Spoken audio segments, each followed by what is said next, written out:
Wall Street continúa rompiendo récords. SpaceX ya compite con los gigantes tecnológicos más grandes y la inteligencia artificial está comenzando ya a transformarse en una nueva clase de activo. Sin embargo, mientras los inversionistas celebran, también surgen advertencias sobre valoraciones elevadas, riesgos energéticos y la posibilidad de una corrección. Así que para entender qué está cambiando realmente en los mercados globales, conversamos hoy aquí en Buenos Días Wall Street con el economista Ernesto Revelo. Ernesto, buenos días. Gracias por acompañarnos hoy. Buenos días, ¿qué tal están por allá? ¿Qué tal el calor? ¿Todo bien? Aquí Bueno, estamos bastante, ardiendo. bastante caliente. Yo salí de mi casa eran creo que las 8 de la mañana y me marcaba el termómetro del carro 86 grados Fahrenheit. O sea, eso no sé cuánto será en centígrados, pero es mucho. Sí, sí, por aquí llevamos rumbo a los 40 grados, así que atentos. Bueno, es época de playa. Bienvenido, Ernesto, y felicidades también te damos pues por tu nuevo bebé. Se te creció la Gracias, muchas familia, así que gracias. felicidades por ese nuevo logro y por graduarte de padre. Tenemos muchas cosas que hablar. Obviamente, todo el mundo está pendiente ahora con lo que está pasando con esta salida de SpaceX. Vemos cuarto día de ganancias positivas.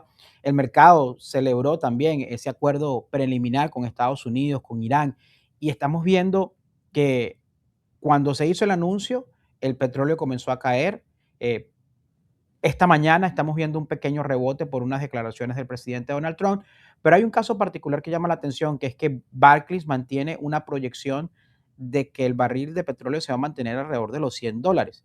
¿Qué está viendo el mercado? ¿Qué está viendo Barclays que todavía quizás no está incorporando completamente sobre esa oferta global de la energía? Sí, mi lectura es que el mercado está confundiendo dos puntos importantes. Primero, está confundiendo el fin de la guerra con el fin de los problemas energéticos. Y son dos cosas muy diferentes, porque es cierto que el precio se ha venido ajustando a la baja porque hay una reducción de la prima geopolítica por ese acuerdo preliminar entre Estados Unidos e Irán, la posible reapertura del estrecho de Hormuz, menos miedo inmediato, pero eso no reconstruye las refinerías dañadas, ni los oleoductos, ni los terminales de GNL, ni la capacidad de producción. Con lo cual yo creo que ya el problema no es desde el punto de vista geopolítico, sino más que todo de capacidad física real, ¿no? Y es aquí donde el conflicto que estamos viendo actualmente, este conflicto que, bueno, esperemos que se resuelva pronto, pero es el jamás vivido por la humanidad en cuanto a interrupción de suministros de petróleo, de gas natural, de productos refinados, de fertilizantes e incluso de tráfico aéreo. Con lo cual es importante analizar las consecuencias a partir de ahora, ¿no? Porque la gente cree que ahora el petróleo va a comenzar a fluir de manera muy rápida, pero no hay que olvidar algo muy importante, que la cadena de valor del negocio de hidrocarburos es bastante compleja y que el petróleo no va a llegar de la noche a la mañana al consumidor, porque puede tardar incluso 90 días desde que se extrae, desde que se pasa por un terminal, el transporte marítimo, se descarga, se almacena, se refina, se redistribuye al consumidor final. Todo eso puede tardar muchísimos días y además tenemos algo importante, que los daños causados en cierta infraestructura puede tardar meses, incluso años en recuperarse, ¿no? Por ejemplo, en el caso de Qatar es interesante porque, a ver, Qatar, que es un gran exportador de gas natural licuado, o por decir, creo que el mayor exportador, ellos representan prácticamente la quinta parte del comercio mundial de ese tipo de hidrocarburos. Bueno, ellos dicen que pueden recuperar el 50% de su capacidad muy rápido y en un mes aproximadamente y un 80% en 2 meses, pero todavía falta un 20% para llegar al 100 y eso es posible que no lo logren alcanzar sino en varios años, ¿no? Entonces, claro, ¿por qué el precio no está disparado a 100 o a 120 o a 130? Porque aquí ha habido tres factores principales. Primero, el drenaje coordinado de inventarios de crudo y productos por parte de estados y de empresas, la respuesta de ciertas refinerías de adaptarse a producir cierto tipo de productos refinados que estaban escaseando, incluso a expensas de presentar márgenes financieros negativos, y cierta destrucción de demanda en China, ¿no? Ahora, ¿qué es lo que yo creo que está viendo aquí Barclays y otros analistas petroleros? Porque yo me incluyo en ese bando y que yo creo que los precios pueden alcanzar nuevamente los $100 por barril, tanto el Brent como el WTI, porque es cierto, el drenaje de inventarios ha sido increíble, pero ahora las reservas estratégicas de Estados Unidos están en mínimos históricos, prácticamente en mínimos muy parecidos a 1983. En Japón también es algo muy similar, en Europa es muy similar también. Es decir, lo que tardamos en construir unos 50 años de poder crear esas reservas estratégicas se borraron por completo en algunas semanas, ¿no? Y ahora poder rellenar nuevamente esos inventarios va a tardar muchos meses. Y bueno, ¿qué creen ustedes que va a pasar cuando todo el mundo tenga que correr al mismo tiempo a llenar esos inventarios de cara al invierno? ¿Vale? Ahí yo creo que puede venir una presión alcista muy, muy importante en el precio y que se puede mantener de alguna forma en torno a los 100. Así que yo lo que creo es que no hay que cantar victoria con este acuerdo que no está totalmente cerrado, ojo, porque esto parece todo muy preliminar. Entonces yo diría que el mercado está celebrando que los barcos van a volver a navegar, pero es que la inflación no depende solo de barcos, sino depende de cómo quedaron las refinerías, los inventarios, la producción de gas natural licuado, el diésel, el jet fuel, que también está escaseando. Y yo creo que eso no se arregla con una firma en Suiza. Eh, Claro. Rapidito algo con lo que estás diciendo, o sea, que el inventario, lo que está saliendo ahorita, o sea, que no se va a ver realmente reflejado, si acaso en octubre, noviembre, de repente se va a ver ese inventario que de repente sale a navegar ahorita, después que sea nacionalizado y todo eso, de repente se puede ver en octubre o noviembre, más o menos. A ver, ahora hay una situación, digamos, bastante crítica en cuanto al drenaje de inventarios a nivel global, ¿vale? A ver, los estados, como Estados Unidos, Japón, han creado, digamos, unas reservas estratégicas para momentos como estos y las liberan para, digamos, evitar que el precio se dispare, ¿no? Ahora, esta liberación de esos inventarios ha sido muy drástica. Entonces, ahora, si por ejemplo ves las tomas aéreas de los tanques que están en Cushing, Oklahoma, que es como el centro de almacenamiento más importante de Estados Unidos, que es donde se forma el precio del WTI. Si ves las tomas aéreas, están totalmente vacíos. Es como unas piscinas gigantes que están vacías, ¿vale? Entonces, eso también está sucediendo en Japón, en otros centros de almacenamiento en Europa, y los datos indican que estamos llegando a niveles críticos ahora en junio, pero si no se reponen, ya para el mes de septiembre pudiéramos entrar en una etapa ya de parálisis de muchas industrias a nivel global, ¿ok? Incluso las propias refinerías.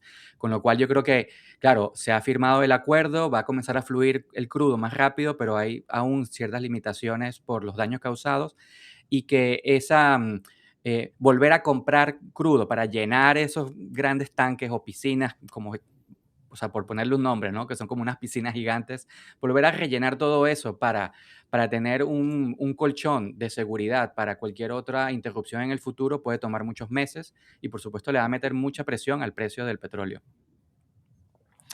Ahora, Ernesto, también estamos escuchando algo que cada vez es, bueno, algo que interesa mucho, tal vez no pensando en ese momento, pero sí en un futuro que pueda ser muy cercano. Y es que cada vez más la capacidad de cómputo para inteligencia artificial podría convertirse en una mercancía negociable. ¿A qué me refiero? Algo así como el petróleo, como la electricidad. Eh, en tu vista, ¿no? ¿Qué proyectas? Estamos entrando en lo que sería una etapa donde ese poder de procesamiento rápido, por supuesto, será como uno de los activos estratégicos más importantes de lo que va a ser esa economía a nivel global. Sí, indudablemente se está convirtiendo en un activo estratégico, estilo un commodity, pero aquí hay que analizar que esa inteligencia artificial necesita tres cosas principales, ¿no? Por un lado, chips, energía barata y centros de datos. Entonces, sin electricidad barata, sin GPUs y sin infraestructura física, no hay inteligencia artificial posible. Por eso es que ya la inteligencia artificial no solamente es software, sino es como una industria pesada digital, ¿no?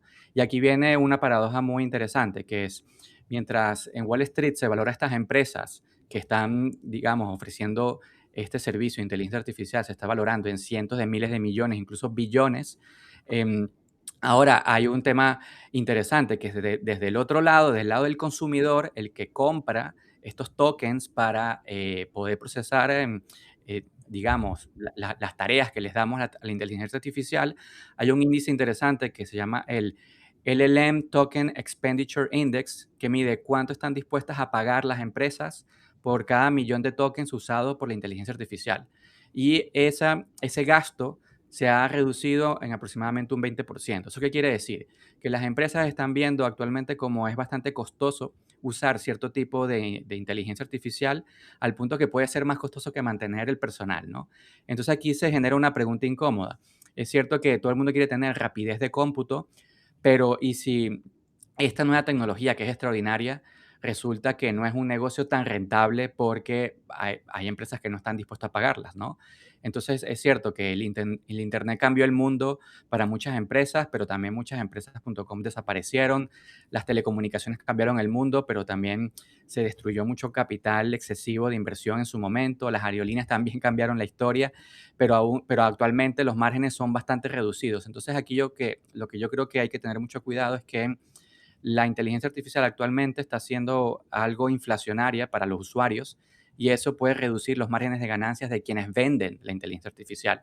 Por lo tanto, que yo creo que dónde pueden estar los mayores ganadores, ya no en quien, digamos, ofrece la inteligencia artificial como Anthropic o como OpenAI, sino en todo caso, las oportunidades creo que están en los semiconductores, en energía, en las redes eléctricas, refrigeración industrial, fibra óptica, terrenos de conexión eléctrica, uranio, gas, todo lo que pueda generar electricidad, ¿no? Entonces yo creo que hay que analizar que la inteligencia artificial puede cambiar el mundo, pero si el precio es excesivamente caro, eso puede afectar a los márgenes de ganancias de las empresas y por lo tanto las valoraciones tan excesivas que estamos viendo en el mercado pueden ser que no sean viables, ¿no? Y ahí donde está, digamos, los grandes riesgos en cuanto a que pueda desplomarse por completo esas valoraciones tan excesivas que estamos viendo actualmente en el mercado.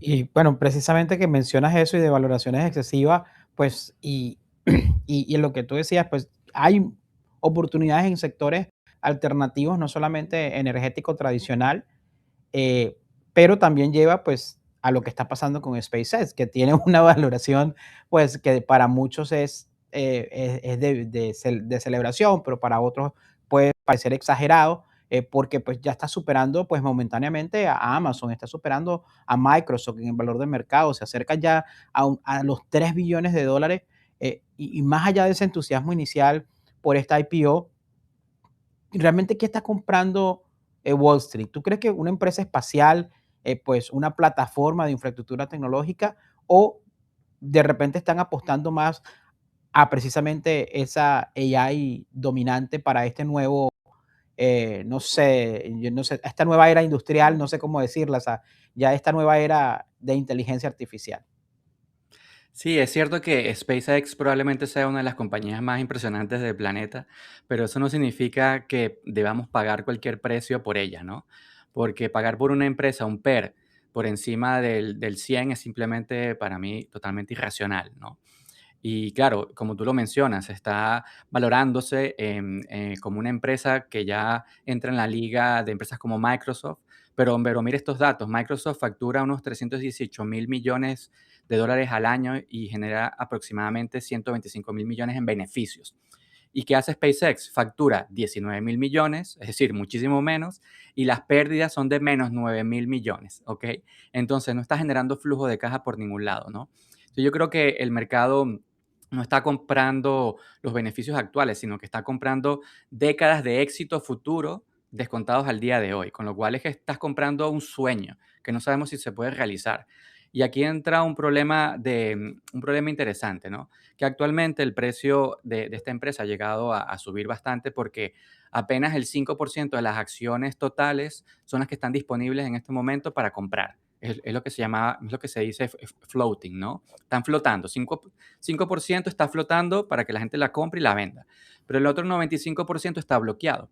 Eso crea una escasez artificial, ¿vale? En mucha demanda, el precio es explosivo, es cierto, pero ahora se vienen los desbloqueos, ¿vale? Digamos, un cronograma de desbloqueo a partir de agosto, septiembre, octubre, noviembre y diciembre, donde se van a ir liberando acciones hasta liberar aproximadamente un 60%, con lo cual alguien va a vender, porque alguien que compró hace mucho tiempo le va a querer sacar provecho, los insiders, los empleados, los fondos de inversión iniciales, los que compraron cuando esto era una startup, y es allí donde puede entonces venir la etapa bajista del precio, ¿no? Y otro punto importante que a lo mejor ciertos analistas no están viendo o inversores es que estamos en esta época de IPOs de magnitudes bíblicas, no solamente es SpaceX, está OpenAI, Anthropic que viene pronto, y las grandes IPO no crean liquidez, sencillamente compiten por la liquidez, son como un agujero negro que va chupando liquidez. Y eso quiere decir que para comprar algo nuevo, alguien tiene que vender algo que ya tenía antes, ¿no? Y es por eso que hay una caída en el precio de los bonos, del oro, la plata, Bitcoin, incluso otros sectores de tecnología también están cayendo. La gente lo que está haciendo es vendiendo lo más líquido que tiene para poder tener efectivo y comprar estas salidas a bolsas, ¿no? Y aquí hay otro punto interesante analizando el tema de SpaceX, y con esto ya termino este punto, es que hay que recordar cómo nació Tesla, cómo evolucionó Tesla, y la gente tiene poca memoria histórica o quizás una memoria selectiva, ¿no? Porque sí, todo el mundo se recuerda de la riqueza que ha creado esta empresa, pero se olvidan las ampliaciones de capital, los retrasos, la dependencia de liquidez, los recortes de los precios, los problemas en sus márgenes de ganancia, la diferencia entre promesa y realidad operativa, incluso los subsidios y las ayudas del Estado que ha recibido Tesla, ¿no? Entonces, yo creo que la advertencia para SpaceX para mí es bastante clara, que, a ver, Elon Musk puede construir empresas extraordinarias, eso no queda duda, pero si los inversores están pagando un precio que ya supone que todas las promesas se pueden cumplir de manera rápida, perfecta y sin tropiezos, y eso no va a suceder. Con lo cual, yo creo que hay que dejar las emociones de lado y hay que analizar bien los fundamentos, porque la gente se olvida de las grandes caídas de las IPOs, y si analizamos la historia, todas las IPOs tecnológicas, luego de 12 meses, muestran caídas en promedio de un -50, y algunas han llegado a caer en -70 y -90. Y todas esas grandes salidas coincidieron con algo muy interesante, un techo y un punto de inflexión para el S&P 500, con lo cual para mí es un punto de reflexión y de hacer un análisis de riesgo, porque, bueno, hay que tener cuidado porque puede venir una inflexión en el gran índice bursátil global. Que él tiene poco tiempo. Ahora, Ernesto, ya aparecerá nuestra conversación, porque si fuera por nosotros nos quedamos más tiempo. Con el Dow que está, bueno, que ha llegado a máximos históricos, por supuesto, vemos también al Nasdaq que continúa. De hecho, esa mañana cuando veíamos los futuros, era el que más se repuntaba, propiamente impulsado por todos los chips semiconductores, pero también sabemos que hay muchos gestores advirtiendo sobre posiciones excesivamente concentradas ya en lo que es tecnología, propiamente en semiconductores. ¿Crees que estamos frente a lo que podría ser una pausa saludable ya en el mercado o crees que todavía estamos por ver más señales de corrección más profundo que tal vez los inversionistas deban ya empezar como a ver? Sí, yo creo que hay que comenzar a rotar capital y a diversificar de una manera más descorrelacionada, porque yo estoy viendo aquí cinco elementos, ¿no? Primero, unas valoraciones excesivas, por donde lo quieran ver, utilizando cualquier métrica que pueda existir para valorar, ya sea el PER, el CAPE, EBITDA, el ratio Q, el market cap entre el PIB, el ROE, como ustedes quieran, ¿vale? Lo pueden medir como ustedes quieran. Todos están apuntando a que estos máximos históricos se parecen a los máximos históricos de 1929, el 65, de las .com, ¿vale? Así que esto no significa que vaya a ser un crash mañana, pero sí hay que estar un poco alerta, ¿no? Luego, la elevada concentración también. Ese índice de que el S&P 500 está concentrado prácticamente un 40% en un puñado de empresas, la historia demuestra que eso es un punto de inflexión. Luego tenemos la deuda. Todas estas empresas que ahora le llaman hiperescaladores, ahora surgió otro término que le llaman mangos, ¿vale? Ya no son Max 7, sino Mangos. Entonces, ahora todas estas empresas eran grandes generadores de flujo de caja, pero ahora ese flujo de caja va rumbo a ser negativo y están utilizando dinero prestado, es decir, emisiones de deuda gigantes como 400.000 millones de dólares para poder financiar este nuevo CAPEX, ¿no? ¿Y cuál es el impacto que eso puede generar? Que bueno, que menos flujo de caja, menos capacidad para recomprar sus propias acciones, y esto entonces va a reducir digamos, esa situación que veíamos en los últimos 25 años, que sus acciones eran escasas en el mercado porque el número de acciones circulantes eran escasas porque ellas recompraban. Ahora, si no van a tener flujo efectivo para recomprar, entonces ya no va a haber escasez, con lo cual el precio entonces ya no va a estar, digamos, alcista, sino poder ser bajista. Y por último, el tema de la liquidez. Bancos centrales subiendo tipos, aquí en Europa, en Japón acaba de subir ahora en el máximo nivel desde 1995, quizás próximamente la Fed de Estados Unidos, con lo cual todos los caminos conducen a que pueda haber un shock de liquidez monetaria, y cuando eso sucede, entonces todos los activos riesgosos como la inteligencia artificial, la tecnología tienden a sufrir y ahí la rotación de capital va hacia otros activos como energía, materias primas, metales preciosos, empresas de valor, empresas defensivas, ¿no? Así que yo creo que hay que tener cuidado, hay que diversificar de manera prudente, consciente y no dejarse llevar tanto por los relatos, sino por los datos. Me gusta esa última Excelente. parte, no dejarse llevar por los relatos, sino por los datos. Y me queda con una idea en la mente. Estas empresas ahora están pasando a ser grandes quemadoras de efectivo y grandes quemadoras de capital, insaciables. Correcto, así es. Ernesto, gracias por acompañarnos aquí en tu casa, Comercio TV. Así que esperamos que regreses nuevamente pronto y también, como decía Raúl, felicidades por lo que ha sido el nacimiento, pues, que te has convertido en este momento en mi padre. Así que Dios bendiga a tu familia. Gracias por acompañarnos el día de hoy y nos vemos pronto. Gracias a ustedes por la invitación. Un fuerte abrazo para todo el equipo y bueno, feliz resto de semana. Gracias. Con eso, por supuesto, audiencia, Raúl, breve pausa comercial y ya regresamos.